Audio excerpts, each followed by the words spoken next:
এত বড় একটা প্রতিষ্ঠান, কিন্তু এই প্রতিষ্ঠানের উপরে মানুষের আস্থা একেবারেই নাই। আমার জন্য একটা চ্যালেঞ্জ, বিটিভিকে জনগণের আস্থাভাজন একটা সম্প্রচার মাধ্যমে প্রতিষ্ঠা করা। আপনারা দোয়া করবেন আমি যেন বিটিভির উপরে মানুষের আস্থাকে ফিরিয়ে আনতে পারি।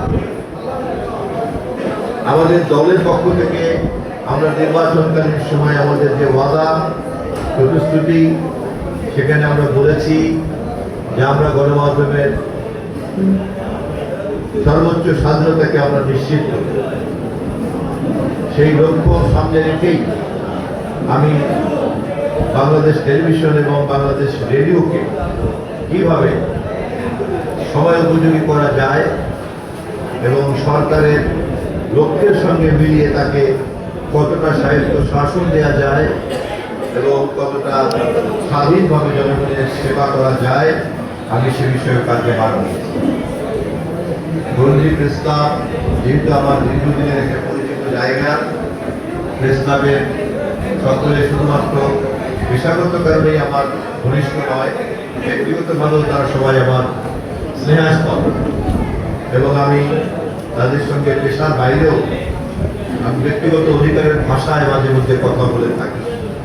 কখনো কখনো সেটা হয়তো বাইরে কেউ যেতে ভুল বুঝতে পারে।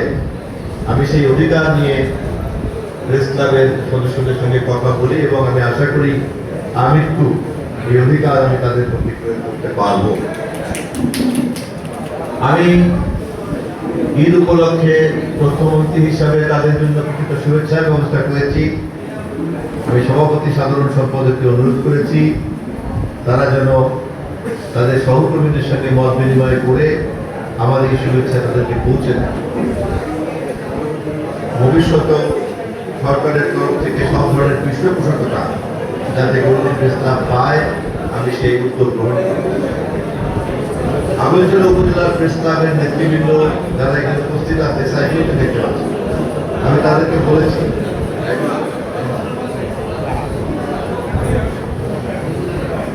দোয়া করতে দিতে হবে। আগরতলা উপজেলার প্রেস ক্লাবের নেতৃবৃন্দকেও আমি পরামর্শ দিয়েছি, বিভক্ত থেকে প্রেস ক্লাবকে কাজে লাগানো যায়।